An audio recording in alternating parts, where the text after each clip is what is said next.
দিনী বোনদের জন্য। এখানে বোনরা আছেন না? আছেন কি না? দিনী বোনরা আছেন? একটা নসিহত দিনী বোনদের জন্য আমি একটা নসিহত করতে চাচ্ছি। একটা নসিহত, আমার এই একটা নসিহত একটু মন দিয়ে শুনুন প্রিয় দিনী বোন। রাসূলুল্লাহ সাল্লাল্লাহু আলাইহি ওয়াসাল্লাম আমাদের দিনী বোনদের জন্য জান্নাতে যাওয়ার একটা ফর্মুলা বলে দিয়েছেন। আমি কি বলবো সেটা? আচ্ছা, রাসূলুল্লাহ সাল্লাল্লাহু আলাইহি ওয়াসাল্লাম বলেছেন আমাদের দিনী বোনেরা, আমাদের মায়েরা, এই নারী জাতি মাত্র 4টা কাজ করলে জান্নাতের যে কোনো দরজা দিয়ে ইচ্ছা প্রবেশ করতে পারবেন। খুশি হন নাই? কটা কাজ? মাত্র 4টা। এক, যদি আমাদের দিনী বোনেরা 5 ওয়াক্ত নামাজটা ওয়াক্ত মতো পড়ে, আল্লাহ পাক তৌফিক দান করুন, বলি আমিন। 2 নম্বর, যদি তারা রমাদান মাসের রোজাটাকে ঠিক মতো আদায় করতে পারে।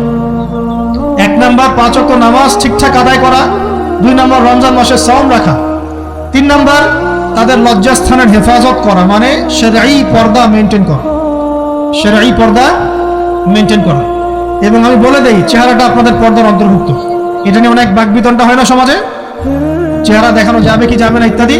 চেহারা আপনার পর্দার অন্তর্ভুক্ত বিষয়, ফুল স্টপ। এর উপরে ফতোয়া অনেকভাবে দিচ্ছে, কিন্তু বরেণ্য উলামায়ে কেরামের কিতাবগুলো ঘাটাঘাটি করেন, তাদের ফতোয়া হচ্ছে চেহারা আপনার পর্দার অন্তর্ভুক্ত বিষয়, চেহারা ঢেকে রাখবেন, আল্লাহ পাক তৌফিক দান করুন। চোখ থাকবে খোলা, ঠিক আছে। 4 নম্বর, স্বামীর আনুগত্য করতে হবে। স্বামীর আনুগত্য, এই যে আনুগত্য শব্দ শুনলেই মানুষের একটা মানে নেগেটিভ ধারণা তৈরি হতে পারে। স্বামীর আনুগত্য মানে কি আমি তার দাসত্ব করব? আনুগত্য মানে, প্রিয় দিনী বোন, আনুগত্য মানে দাসত্ব নয়। আনুগত্য মানে কোরআন সুন্নাহর যে বিধানগুলো আপনার স্বামী আপনাকে পালন করতে বলবে, আপনি সেগুলো করবেন, আপনি করতে বাধ্য। কিন্তু স্বামী যদি কোরআন সুন্নাহর বাইরে কিছু করতে বলে, সেটা মানতে আপনি বাধ্য নন। স্বামী যদি আপনাকে বলে যে সুদ খাও, এই সুদি এনজিওতে আসো, নাম লেখাও। স্বামী যদি আপনাকে বলে যে আসো বেপর্দায় বাইরে যাই, সাজুগুজু করে বের হও, চলো ঘুরে আসে বেপর্দায়।